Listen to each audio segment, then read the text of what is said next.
Yang pertama dari fraksi Partai Demokrasi Indonesia Perjuangan. Silakan. Terima kasih pimpinan, Ibu Menteri, WKN dan BKN ya Pak ya. Yang pertama ke Ibu Menteri dulu nih, saya mau tanya.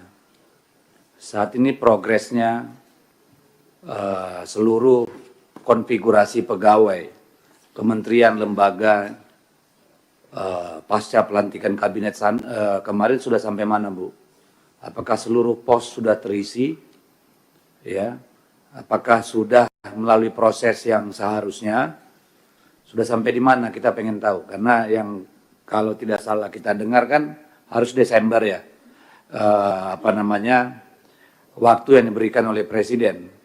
Apakah sampai bulan April sudah selesai apa belum? Ya. Lalu yang kedua, saya ingin bertanya Bu Menteri soal komite ASN. Kenapa sih dulu dibubarkan? Kenapa dibubarkan?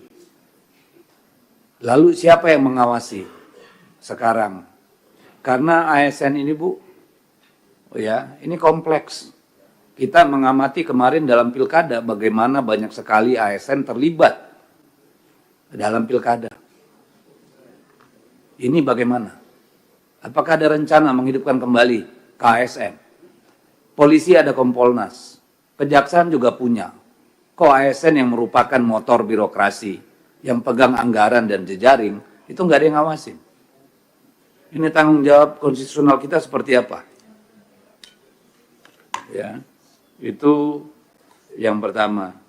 Yang kedua, Ibu, ini saya ingin bertanya tentang pemindahan ke ibu kota negara, ASN ini. Ya, ini kalau ikut diagram Ibu kan ini tahapan-tahapan. Tapi kan tidak diberitahu kita. Apakah kita pada stages yang benar saat ini? Biasnya seberapa jauh? Ya, tahap 1, 2, 3, 4, sampai 5 ini. Existing di mana kita? Ya, supaya kita tahu di mana bolongnya, di mana kita perlu pacu. Ya toh? Jadi kita tidak hanya nerima penjelasan, tapi kita nggak bisa visualisasi nih, kayak apa ini ke depannya. Karena menurut saya ini bukan hal yang mudah. Nanti dengan OIKN juga. Kita membangun kota itu membangun satu ekosistem dulu. Ya, jangan terlalu bernafsu. Ntar kesusu bahaya. Ya. Ya tidak semua susu bagus, ada juga susu yang berbahaya. Ini penting saya sampaikan supaya kita jangan seolah-olah everything is okay gitu loh. Kita pengen yang pahit-pahitnya supaya kita bisa perbaiki, dapat manisnya di belakang. Daripada kita dikasih manis-manisnya di belakang kita ribut. Kan gitu nih Bu. Ya. Kalau tadi kan kita lihat pemindahan misalnya sekali nanti OIKN. Ini sekolahnya udah cukup belum? Ya, udah cukup apa belum nih untuk ASN-nya? Kalau dilakukan pemindahan sekarang baru OIKN, pegawai OIKN yang di sana ya, Bapak ya. Kalau yang ASN lain dari kementerian itu kapan mulai pindah ke OIKN? Enggak, saya tanya Bapak dulu. Rencananya kapan? Pemindahan ASN bekerja di sana kapan? Mulai? Untuk pegawai otorita, Pak. OIKN kan sudah? Sudah, Pak. Ya, yang di luar itu kapan? Ya kan tergantung kesiapan Bapak. Infrastrukturnya gimana? Kapan rencananya? Secara hunian kami sudah menyiapkan. Sudah siap. Jadi tinggal nunggu dari ASN, Betul, Pak. dari keputusan pimpinan untuk memindahkan siapa saja kemana kan gitu. Betul, Pak. Nah, berarti Ibu juga udah siap-siap semua itu ya untuk ke sana. Ya, jangan sampai orang pindah, anaknya nggak sekolah, lalu biaya tambahan, Bu. Apalagi dengan 98 meter itu, ya bisa dibayangkan 3 kamar 98 meter kayak apa itu. Iya kan? Ini nanti problem lagi nih, tapi sudahlah. Saya cuma ingin mau mengatakan, ini supaya benar-benar disiapin dengan baik lah, ya. Karena apa? Ada beban tambahan kepada pegawai yang pindah ke IKN nanti. pasti ada split. Yang sudah punya anak 2, 3 nggak mungkin bawa ke IKN semua. Yang udah sekolah segala macam. Setidaknya untuk 2, 3 tahun pertama. Pasti akan ada pisah rumah. Nah itu bagaimana juga insentif terhadap mereka. Kan harus dipikirin dong. Di sini Ibu menyebutkan bahwa akan ada rencana rekrutmen dari ASN Kalimantan Timur ya Bu. Kalau saya nggak salah di sini. Kenapa hanya Kalimantan Timur? Hah? Mutasi ya mutasi. Kenapa hanya Kalimantan Timur? Paling tidak seluruh Kalimantan Bu. Lah utangnya sama seluruh Kalimantan kok Republik ini bukan hanya Kalimantan Timur. Why not? ASN yang cakap dari Kalimantan yang lain, utara, selatan, barat, tengah, juga bisa dapat kesempatan naik kelas langsung OIKN di IKN sana. Jangan hanya Kalimantan Timur dong.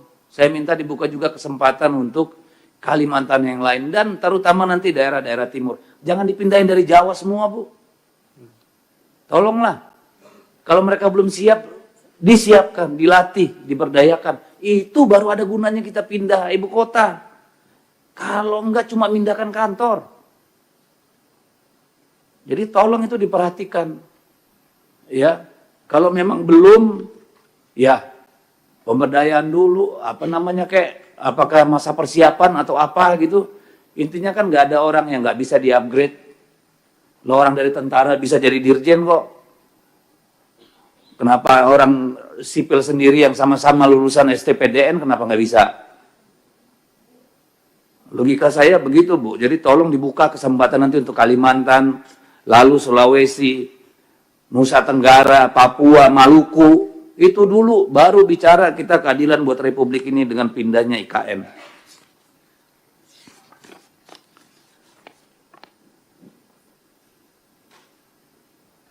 Kemudian di presentasi Ibu ada bicara tentang digitalisasi desa. Saya mau tanya Bu, dengan pemangkasan anggaran internet di desa-desa itu seperti apa Bu? Apa masih jalan? Gimana kita bicara digitalisasi desa kalau kantor desanya nggak ada internet Bu? Dapil saya Kalimantan Utara Bu. Saya banyak nyediain fasilitas internet untuk desa di sana. Kalau yang punya kantor desa itu Bu, itu lambat banget Bu. Tahu kita kan. Jarak 50-100 meter aja udah nggak ada sinyalnya itu. Udah lemot Bu, nunggunya ubanan kita. Lalu kita punya program digitalisasi desa. Pemerintahan desa. Nah ini gimana jalannya, roadmap-nya kayak apa? Dari 12.500 yang dulu dicanangkan dengan program internet desa itu progresnya seperti apa? Karena kita tahu bermasalah kemarin. Itu udah bagaimana kita? Ya karena sekarang banyak daerah yang ngeluh ke saya di dapil saya. Internetnya jangankan yang desa, yang itu pada mati semua. Karena kan dengan dana Kementerian Kominfo. Ya, jadi ini kita berpikirnya Indonesia Bu, bukan hanya Jawa, Sumatera. Seperti itu. Jadi itu dulu buat Ibu lah, masih banyak. Oh ya ini. Saya terpikir Bu kalau soal CPNS sudah sah Bu ya, Juni paling lambat Oktober ya. Apakah seperti itu? Tetap seperti itu? Mohon langsung aja Bu. Tetap CASN yang kemarin itu tetap Juni Oktober paling lambat. Nah pertanyaan saya begini Bu, biar kita nggak berulang-ulang. Ada sisa konfigurasi ya post untuk ASN atau P3K. Sementara kita punya banyak pekerja honorer kemarin yang belum terserap. Kalau saya boleh saran nih, gimana caranya? Memutus dulu satu siklus ini barang. Yang memang masih bisa direkrut, masih bisa diberdayakan. Supaya masuk minimal ke P3K. Sehingga kita bisa putus dengan masa lalu, Bu. Karena angkatan kerja baru juga datang. Nah ini orang-orang yang sudah mengabdi puluhan tahun, tanggung jawab kita gimana? Kenapa mereka nggak diserap dulu supaya putus? Berarti di luar itu sudah nggak bisa lagi. Sudah sama dengan yang lainnya. Orang-orang di pedalaman sana Bu disuruh tarung sama orang di Jawa dengan agregat nilai yang sama, kan nggak ada itu masuk akalnya kalau menurut saya. Tidak apple to apple. Jadi harus ada terobosan Ibu. Kayak apa ini, keterwakilan perempuan, ada affirmative action. Nggak mungkin di perbatasan Long Ampung di dapil saya sana, Bu. Sama dengan orang di Brebes tuh, nggak nyampe lah. Ya, jadi harus ada affirmative action juga buat mereka-mereka ini, Bu. Supaya selesai dulu nih urusan warisan pemerintahan yang lalu, nih kita buka yang baru nih di pemerintahan yang baru. Selesaikan dulu nih. Ya, jangan berulang-ulang soal honorer, soal CASN. Kemudian soal ibu kota. Pak, saya minta ini Bapak kasihnya gambar semua, jadi terharu kita. Keren banget semua. Iya kan, mantap nih, kayak tinggal besok kita siap nih pindah. Tapi saya minta kurva S-nya dong. Project progress-nya. Ya, ini kan kita pengen tahu nih, existing project ini, yang outstanding mana, artinya yang masih carry over dari tahun yang lalu, belum selesai. Apakah sudah selesai nih semua? Sampai di mana nih tahapan? Yang semua sudah selesai, 100%. Tidak ada carry over dari yang kemarin. Lah, ya makanya kan saya pengen tahu itu, Pak. Dari yang kemarin nih, ya, sebelum 2025 ini, mana yang sudah cut loose, artinya sudah pindah tangan boleh. 100% sudah clear. Mana yang masih on progress, mana yang baru. Nah, itu kita dikasih tahu detailnya, Pak. Jadi kita punya bayangan gitu loh. Sehingga kan kita nanti pembicaraannya, oke, untuk yang lama ini udah 100%, maintenance-nya bagaimana? Kan gitu nih, mana yang sudah siap ditinggalin supaya match nih kebutuhan pegawai dengan real facility yang tersedia. Itu maksudnya gitu loh, Pak, ya. Jadi yang sudah finish 100%, progress, carry over yang mungkin tahun ini selesai semua, mana yang project new development gitu loh. Jadi itu kita kelihatan semua, ya. Nah, di sini sudah disebutkan ini infrastruktur dasar dan pendukung. Pertanyaan saya, Pak, yang rumah sakit yang Bapak sebut ini sudah ready to operate. Ready to operate atau sudah operate? Sudah operate. Jadi dokter sudah ada di sana. Sejumlah yang dibutuhkan dokter umum, spesialis dan sebagainya. Atau fisiknya aja yang sudah? Ya, dokternya sudah sesuai persyaratan belum kalau dia rumah sakit kayak begitu? Berapa umum, berapa spesialis? Tolong kita dikasih datanya, Pak. Karena ini menyangkut keselamatan orang di sana. Kan gitu nih. Jangan kalau cuma dokter umum aja di sana, Pak. Ya, itu belum ready namanya, Pak. Termasuk peralatannya yang disebutkan di sini. Kalau gedungnya kan sudah enak dipandang ini. Tapi kan saya kemudian kontraskan dengan jarak. Rumah sakit umum daerah nih. Sepaku 18,3 km. Ada yang stroke mati, Pak. Kalau yang 3 rumah sakit Bapak bilang tadi belum ready to operate. Iya kan? Ini rumah sakit Haji Batara 62 km, Pak. Ada yang serangan jantung. Lewat, Pak. Jadi itu perlunya, Pak. Puskesmasnya aja sejauh-jauh ini gitu. Ini terkait hidup manusia, Pak. Mungkin pegawai Bapak, mungkin Bapak juga nanti. Kan gitu nih. Jadi kita perlu tahu supaya kita bisa meyakinkan pada publik bahwa orang yang tinggal di sana aman, Pak. Yang gak usah takut tiba-tiba dadanya panas tengah malam. Ya kan, keluarganya di Jakarta stres, Pak. Ini menyangkut hidup orang. Ya. Lalu kemudian saya pengen tahu suplai listriknya, Pak. Kan kita ingin green. Nah, listrik ini sampai sekarang disuplai dari mana? Dan kapan nanti dia mulai green? Dan dari mana itu sumbernya? Apakah pakai solar panel? Apakah pakai hydropower? Pakai gas atau apa dan di mana? Supaya dari awal kita bisa satu kata dengan perbuatan, Pak. Kita bilang ini green, oke, let's go green. Jangan ini masih pakai batu bara nanti. Kalaupun pakai batu bara di awal, sampai kapan?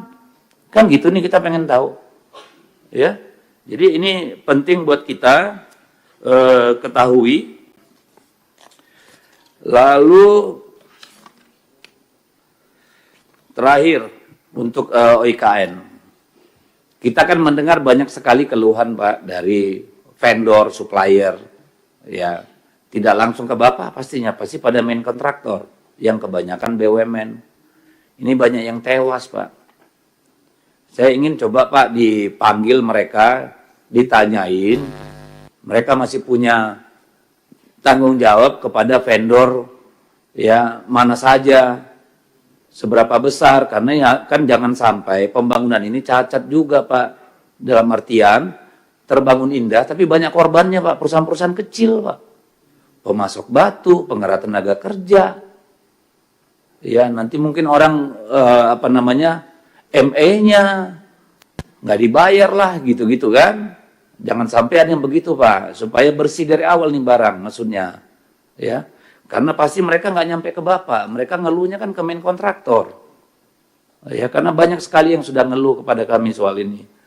Nah itu saya kira untuk OIKN, untuk Bagi-bagi waktunya Bang, iya, sama yang lain. mungkin sebagian nanti nggak ditanyakan lagi yang sudah. Iya.